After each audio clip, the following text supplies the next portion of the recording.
یہاں ایک سوال پیدا ہوتا ہے کہ پریشانی تو نیکوں پر بھی آتی ہے، ان کے تو گناہ نہیں ہوتے.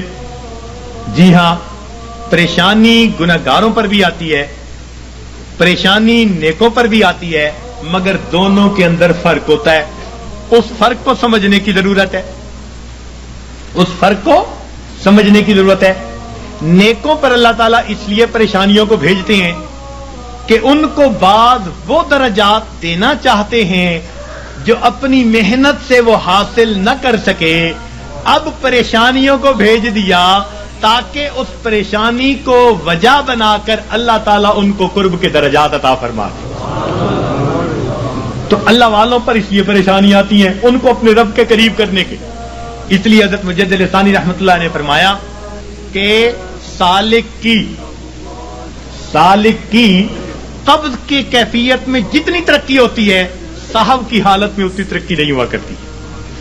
قبض کی حالت کہتے ہیں جب کیفیات سلب ہو، دل نہ لگ رہا ہو، اور اس وقت بھی انسان اللہ کے در پر لگا ہوا ہو عبادات میں، تو اس وقت بڑی ترقی ہوتی ہے اس کی. تو یہ اس لیے کہا کہ تم دیے باد مخالف سے نہ گھبرا اے عقاب، یہ تو چلتی ہے تجھے اونچا اڑانے کے لیے. تو اللہ والوں کے لیے آتی ہیں اونچا، ان کو اونچا اڑانے کے لیے. اور یاد رکھنا کہ اللہ والوں پہ پریشانیاں آتی تو ہیں، مگر ان پریشانیوں سے ان میں بے چینی نہیں آیا کرتی. جس کا رب سے تعلق ہے اس کا بے چینی سے تعلق نہیں ہے. یہ یاد رکھنا کہ اللہ والوں پہ یہ پریشانی آتی ہیں مگر ان پر بے چینی نہیں آتی. کبھی کسی اللہ والے کو بے چین نہیں دیکھیں گے، وہ پرسکون ہوں گے.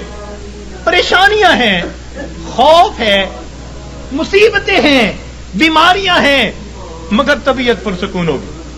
جیسے شیشے کے کمرے میں کوئی بیٹھا ہوا ہو اور باہر آندھی چل رہی ہو تو وہ جھکڑ دیکھ رہا ہے، آندھی دیکھ رہا ہے، ہوائیں دیکھ رہا ہے، درخت گرتے دیکھ رہا ہے، مگر اس کو محسوس بھی نہیں ہو رہا. اللہ والوں کا بالکل یہ حال ہوتا ہے کہ ان کو یہ پریشانیاں مصیبتیں نظر تو آ رہی ہوتی ہیں مگر یہ ان کے دل پر اثر انداز نہیں ہو رہی ہوتی. ان کا دل پرسکون ہوتا ہے. این مصیبتوں کے عالم میں بھی دل اپنے پروردگار سے لگا ہوا ہوتا ہے. چنانچہ ایک بزرگ تھے، اپنے گھر کے اندر کچھ تلاش کر رہے تھے، حالانکہ ان کے بیٹے کی شادی تھی. تو بیوی کہنے لگی جی بیٹے کے لیے دلہا بن رہا ہے، گھوڑے پہ چڑھنے لگا ہے، بارات جانے والی ہے، آپ کیا تلاش کرتے پھرتے ہیں؟ کہنے لگے میں کفن کے کپڑے تلاش کر رہا ہوں، چیزیں تلاش کر رہا ہوں. ان کا کس لیے؟ کہنے لگے دل میں ڈالا گیا ہے کہ ابھی ابھی میرے بیٹے کی وفات ہو جائے گی، تو میں نے کہا میں اس کے لیے چیزوں کا انتظام کر لوں. میاں بیوی بات کر رہے تھے، باہر سے اطلاع ملی دولہا گھوڑے پہ چڑھنے لگا، پاؤں پھسلا، گردن کے بل گر کے موت آ گئی. یہ ہوتا ہے دنیا دولہا بنا رہی ہے اور ان کے دل میں الہام ہوا موت آنی ہے تو گھر میں تیاریاں کر رہے ہیں. سرے تسلیم خم ہے جو مزاج یار میں آئے، اپنے رب پہ راضی ہیں. سبحان اللہ. تو اس لیے اللہ والوں پہ بھی یہ تکلیفیں آتی ہیں مگر ان کے دل کو بے چین نہیں کرتی، پریشان نہیں کرتی، ان کے دل پرسکون ہوتے ہیں. ہاں ان کے رجوع اللہ میں اور زیادہ جو ہے ترقی ہو جاتی ہے. اور یہ گناہوں کا وبال بن کے بھی آتی ہیں گناہگاروں پر. اور اس کی پہچان کیا ہوتی ہے کہ دل پریشان ہوتا ہے. 3 باتیں یاد رکھیے، 3 باتیں یاد رکھیے کہ جب کسی انسان پر کوئی مصیبت آئے اور اس کھانے کے لیے بھیجی گئی ہے تو پریشانیاں تو آتی ہیں. اس دنیا میں کون ہے جو پریشان نہیں ہے؟ دری دنیا کسے بے غم نہ باشد، دری دنیا کسے بے غم نہ باشد، اگر باشد بنی آدم نہ باشد. اس دنیا میں کوئی بے غم نہیں، اگر کوئی ہے تو پھر وہ بنی آدم ہی نہیں. تو غم تو ہے ہی اس دنیا کے ساتھ. ہاں جہاں کوئی غم نہیں ہوگا اس کا نام جنت ہے، ابھی وہاں نہیں پہنچے. جب پہنچ جائیں گے تو پھر غم ختم کر دیے جائیں گے. لا خوف علیہم ولا ہم یحزنون، یہ کہہ دیا جائے گا. دنیا کے اندر تو یہ غم آئیں گے مگر یہ غم کبھی کبھی آتے ہیں. ایک بات اور دیکھیے کہ اللہ تعالیٰ کی طرف سے آسانیاں زیادہ اور تنگیاں تھوڑی، صحت کا عرصہ زیادہ، بیماری کا عرصہ، کھانے پینے کا وقت زیادہ، اور فاقوں کا وقت، تو عنایات زیادہ ہیں، امتحان کبھی کبھی، عنایات زیادہ ہیں اور امتحان کبھی کبھی. تو جب عنایات اتنی زیادہ ہیں تو کبھی کبھی کوئی امتحان آ جائے تو ہم پھر بھی اپنے رب سے راضی رہیں. پھر اپنے آپ کو سمجھیں کہ پریشان ہونے کی کیا ضرورت ہے. کسی عارف نے کہا لطف سجن دم بدم گہرے سجن گاہ گاہ، لطف سجن دم بدم گہرے سجن گاہ گاہ، ای بھی سجن واہ واہ اون بھی سجن واہ واہ. میرے مالک ہم اس پہ بھی راضی ہیں، میرے مولا ہم اس پہ بھی راضی. یہ ہے بندگی، یہ ہے بندگی. اور ہم پریشان ہو کر اگر کوئی بدعقیدہ بندہ تعویذ دینے والا ہے ادھر بھی بھیجتے ہیں عورتوں کو، عاملوں کے پاس، نجومیوں کے پاس، جادو کرنے والوں کے پاس، کالے علم والوں کے پاس ایمان گواہ بیٹھتے ہیں. اور بڑے بڑے نمازی اور سالک اور ذکر مراقبہ کرنے والے پریشان ہو کر. ہرگز نہیں. پریشانیوں کے اندر کبھی ایسے لوگوں کی طرف نہیں جانا، پریشانی کے وقت میں اپنے پروردگار کے گھر کی طرف آنا ہے. مسجد کی طرف آئیں اور اللہ سے اپنے دل کی بات کہیں، اللہ کے سامنے اپنے دل کا دکھ بیان کریں. جب دل کا دکھ اللہ کے سامنے بیان کریں گے تو پروردگار پھر ہماری اس مناجات کو قبول فرما لیں گے. تو ہمیں کسی نے پریشان نہیں کیا، ہمیں ہمارے گناہوں نے پریشان کر رکھا ہے. ہم دوسروں سے حسد کرتے پھرتے ہیں، فلاں نے کر دیا ہوگا، فلاں نے کر دیا ہوگا، فلاں نے کچھ کر دیا ہوگا، اس نے باندھ دیا ہوگا، اس نے باندھ دیا ہوگا. پتہ نہیں کتنے چھوٹے سے خدا بنائے ہوئے ہیں ہم نے، کسی نے کچھ نہیں باندھا. باندھنے والی کھولنے والی وہ ایک ہی ذات ہے. واللہ یقبض و یبسط والیہ ترجع.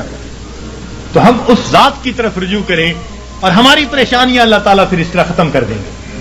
تو مصیبتیں آتی ہیں، مگر مصیبتیں پریشانیاں اکثر اوقات گناہوں کے سبب سے آتی ہیں. اس وجہ سے انسان مایوس بن جاتا ہے، اعمال چھوٹ جاتے ہیں، انسان ذکر و سلوک میں پیچھے رہ جاتا ہے. اللہ والوں پر جو پریشانی آتی ہیں وہ درجات کو بڑھانے کے لیے آتی ہیں. اب یہ ایک بنیادی بات سمجھنے کے بعد یہ بات ذہن میں رکھیے کہ جب کسی بندے کو جگایا جائے اور وہ پھر بھی نہ جاگے تو پھر غصہ آتا ہے. گھر میں بھی ماں بچے کو جگائے، باپ بیٹے کو جگائے اور وہ نہ جاگے تو غصہ آتا ہے. جب اللہ تعالیٰ بندوں پر پریشانیاں بھیجتے ہیں اور وہ پھر نہیں جاگتے، یہ اللہ تعالیٰ کے غصے کا سبب بنتا ہے.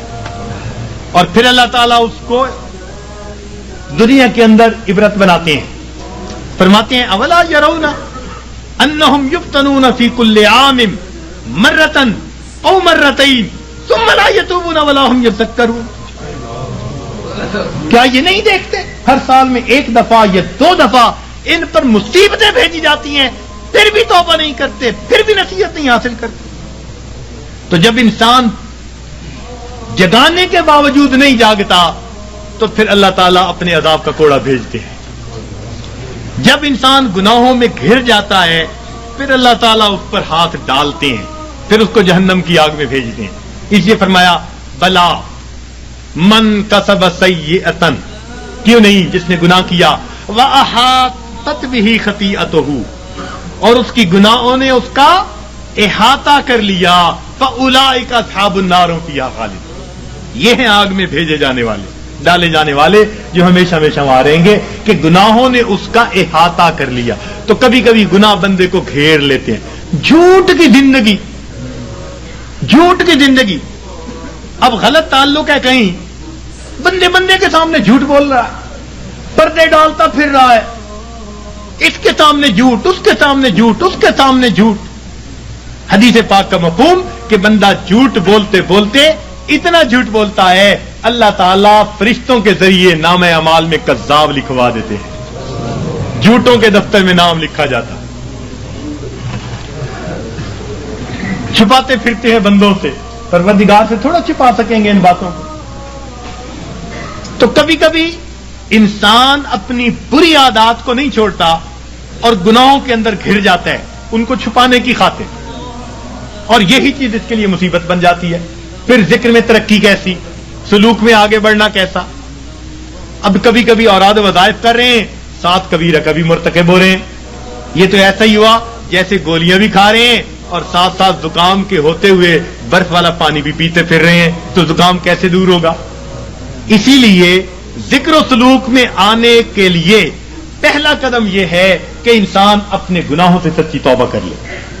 یہ پہلا قدم ہے، یہ پہلا قدم ہم اٹھا لیں، پھر دیکھیے یہ تھوڑی دیر کا مراقبہ ہمارے لیے معلوم نہیں کتنی برکتوں کا باعث بن جائے گا۔ ہم جو کہتے ہیں نا ہوتا کچھ نہیں، ہمارے مشائخ بڑی اللہ، ان حضرات نے اپنے مشائخ جن کی خدمت میں ہم نے اپنا وقت گزارا، ہم نے ان کی توجہات کو دیکھا، میرے دوستوں، میرے مہربانوں، ہمیں تو جو ملا اپنے مشائخ کی توجہ سے ملا۔